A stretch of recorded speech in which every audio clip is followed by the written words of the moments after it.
мындай эсептешкене келгенде отура кал эле намаз окуй эле монтип башты айлантып эле чыгып алып кетип калчу да. Енді отырғандар да бар ошол эле алдан. Бистрода үйү кандай экен? Үй двухэтажный үй болчу. Мына берейин деген аракет кылтасын көрүп барбы? Меники мойнуна албай Калган алдабыз түрмөгө каматабыз. Ошол акча каяка кеткен, эмне себептен төлөй албай калдыңыз? Ошо себебин айта аласызбы? пристав барбы?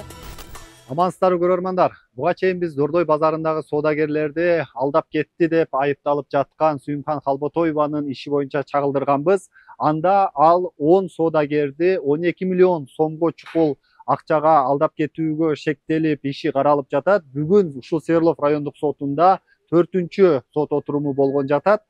Бүгүн кандай жагдайлар ачылат экен, анда азыр кирип сиздер менен чогуу көрөлү.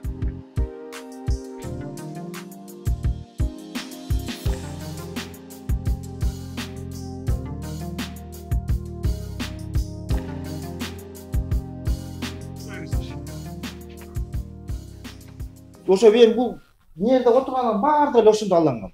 Бул жерде эженкин 20 канча миң долларга эме кылып, ошончосу калганда заказ келип, негизи бунун машинасы немеси айтып турат, кандай? Баардыгыбыз ошондо алданганбыз да жерде. Жерде отургандар жолсуз баардыгы ошондо эле алданганбыз. Эми жолдошсуздар карап туруп. Мен булдан кайтып алдым товарды. 130 миң астар товар берди. Бизге жолсуз бошотпой телефондо кайтып алдым бул. 98 сом берсем, ошодон мага 2 миң сом, 3 миң сом кыскарып келген да бул. 330 миң сомдон мына караң. Yok, siz bunu Halbutoy'a oturursunuz. Biz tavır alıp kıskart tutmayın. Başka bayan yok da. Oşunu çıkardım ben sizden. Hadi oşunu. İsmail böyle önce zabıcayla tüpüke takılmasın. Niye zaşak ediyorsunuz bu ne maşını? Ya. Bol dünya tartışmaktan. Benim koyuşum sıralanmaz. Ben iş boyunca sıraladım. Zabıcayla hiçbir bildiğim yok. İş materyallarına şu 98.500 son boyunca Türkiye koyuşunuz sıra. Ben 330 somdan bergen. Нелік мен коллега мен иштеймін да коллегаларыммен орта. Мен берген товарды бұл арзан қайта сатып берейін да. Мен ошо балдардан көрүп калам мунучу. Акчам бер, жалгыр өлечи. Бербейсиңби? Мына Мирлан, ана Мирлан 1000 сомдон берет, 10 000 сомдон, 5 000 сомдон бергендер бар. Кантип берген ал? Акчалай да берген бар. Анан кийин товарды алам да сатып алам буларчы. Ошодо 5 000 сом сатат да. Эми оны мен азыр көрөлекмин, унутта калдым. Канча сом деп турат жолдош дейді ошо. Канча сом берди? 130 миң. Бул ошого чейин ошо март айында апрель бөлүп берген. Ошого чейин мен аны алганым да бул. Бул июлда жок болуп кетип атпайбы, июлда. Мен үйүнүн адресин табыш керек болду. Анан кызы бар, мектеп жашта апрагындагы. Ошол кызга бир бала аркылуу неме жибердик. Үйүңдүн геолокациясын жибер, биз сага бир жигитиңдин артынан гүл жиберип атабыз депчи. Деп бир жигит аркылуу сүйлөштүрдүк. Үйүнүн адресин билип, жок дегенде мындай бетибизге чыксын. Эмнеге мындай болуп атат деп анан биз гүл жибердик. Гүл жиберебиз десе, кызы геолокация жиберди бизгечи.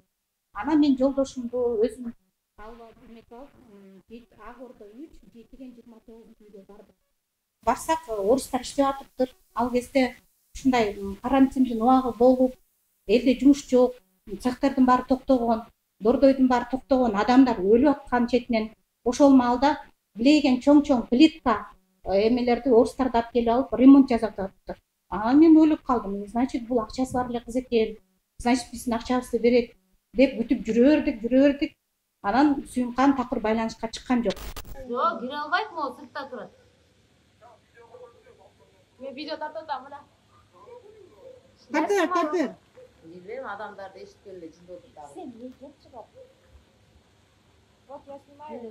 Сүйүмкан адамча сүйлөшкөнү келдик, чыкпайсыңбы? Эме бирөөлөрдү жок ай.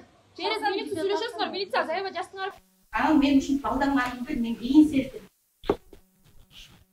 Ички Бистрода үйү кандай экен? Үйү двухэтажный үй болчу.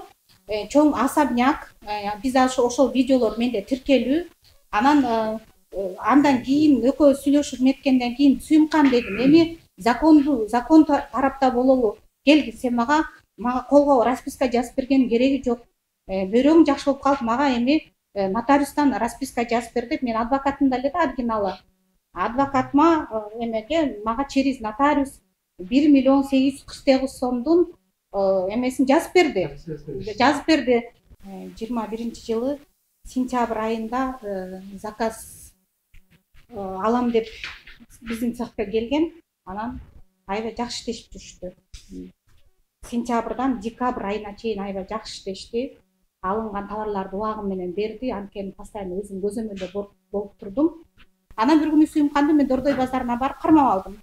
Кармап алсам, эже, мен бөйрөгүмдү жолдошум сатып ийген, көп карызмын деп больницада жаттым дегенде мен дагы ишенч этигим менен Сүйүмканды эми болуптур, эми жакшы болуп айтканда бересиң деп мен күтүп жүрүп отуруп, мына 21 сентябрь 21 жылдан ушу 25-24 жылга чейин Сүйүмканды күтүп отурдум.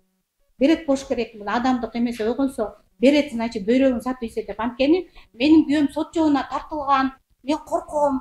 Если сиз мен айтсаңыз мен өлтүрүп коет деди. Анан мен мунун чынында жолук салынып, кичине мындай эсептешкене келгенде эле отура кал эле, намаз окуй эле, монтип башты айлантып эле чыгып алып кетип калчу да. Анан мен ушинтип алданганымды мен кийин сездим. Ошол убакытта ошол каражаттарды кайда жумшаган боюнча сизде маалымат барбы?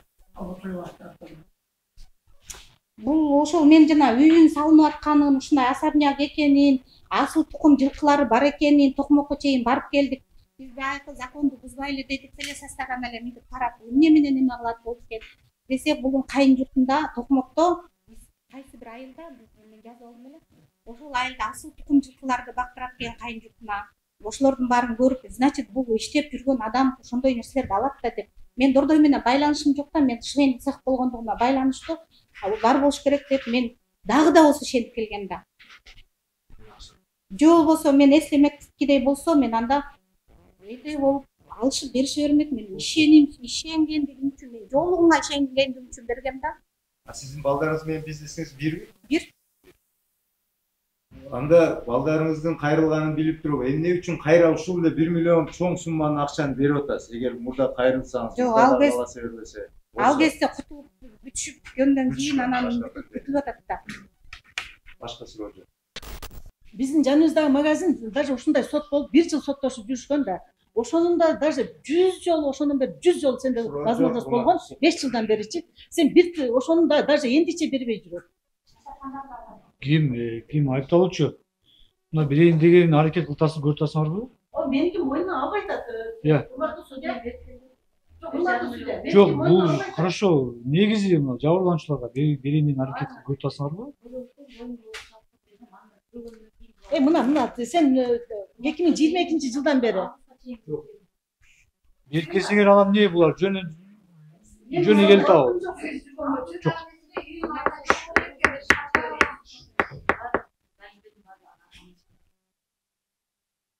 То есть баарына кутуп койгонсузбу азыркы күндө? Меники мойнуна даже албай атат. Аласың да албайсың.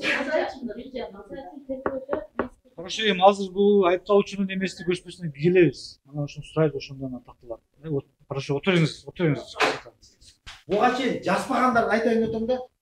200 миң, 300 миңге чай саткан, эт саткандар көп да. Бул буга чейин канча адамды алып келет? Бул жолдошуйда биз эмне түзүгөндөрдү айтып коебуз. Түзүгөндөрбүз биз мына максатта биз максатыбызды айтайлы. Же акчабызды алабыз, же бизге окшогондордун калганын алдабыз, бул түрмөгө каматабыз. Жашаган мүнөзү Мага келебиз ага, баа бере турган күн келет. Отуруңуздар азыр, неме тестир бүтөлү ишти. Так, силерди ошондой эле эскертем, жабырлануучу жалган көрсөтмөсө же көрсөтмөдөн баштасаңар, Кыргыз Республикасы Кылмыштар кодексинин 364-365 белгиленген талаптарына ылайык жаза жоопкерчиликке тартыласыз, жалган көрсөтмөсөңүз, чындыгын сүйлөшүшүңүз керек болот. Бир-эки алып, кайра жабып, анан келип бизге чоң сумма Россиядан бир орус аялдын атын айтып, чоң суммада заказым келди, мен мону бат-баттан тигип берип, акчасын берем деп 1-2 айдын ичинде деп сүйлөшкөнбүз негизи. Мен колумда эжем иштейт. В основном ошо Сүйүмкан менен преписканы ошо эжем кылчу. Бирок ишкана мага карайт. Анан 22-жылы 21 миңби 22 миң долларга товар алган. Чоң суммага анан могу тилкат бар. 13 февраль 23 жылы 22-жылы алып жоголуп кетет. Акырындан бери чалсак $100 жөнөтүп коет, $200 жөнөтүп коет, мына берем деп келип, Анан биз уже жана нервибиз калбай калып 23-жылы барып тил кат алабыз. Саламат тестин алдында айтымча бул материал зыянды өндүрүү боюнча чараларды бул көрөм деп айтып өттү. Өткөн турумда Көчкөнова Ажара менен ортосунда $42 бар да. Ошонун жардам берем деген 27-жыл майга чейин келишет. Бирок эч кандай жыйынтык жок. Мен де буга ишендирүү максатындачы. Ошентип эле келдим. Буга чейин. Түшүнүктүү. 20 соттун алдынан чалып келемин дедим. 27 келем дедим. Жок, айттым. 27 каерде жолугушасың? 27 каерде жолугушабыз? Мен телефон өчүрүп жок, качан жок, номерин алды го. Телефонуңду жаз. Саламатсызбы. Жана сизди ошол акчага үй алып алган деп атпайбы? Ошол кыскача жооп берип аласызбы? Ошол акчаны эмнеге короттуңуз эле? Булар айыпталып жабырлануучулардын ал акчаны. Ошол акча каяка кеткен, эмне себептен төлөй албай калдыңыз? Ошо себебин айта аласызбы? Пристав барбы? Жок, бизге себебин сурап атат, жооп берип аласызбы? Ошол акчалар каяка короттуңуз эле? Эмне үчүн төлөй албай калдыңыз?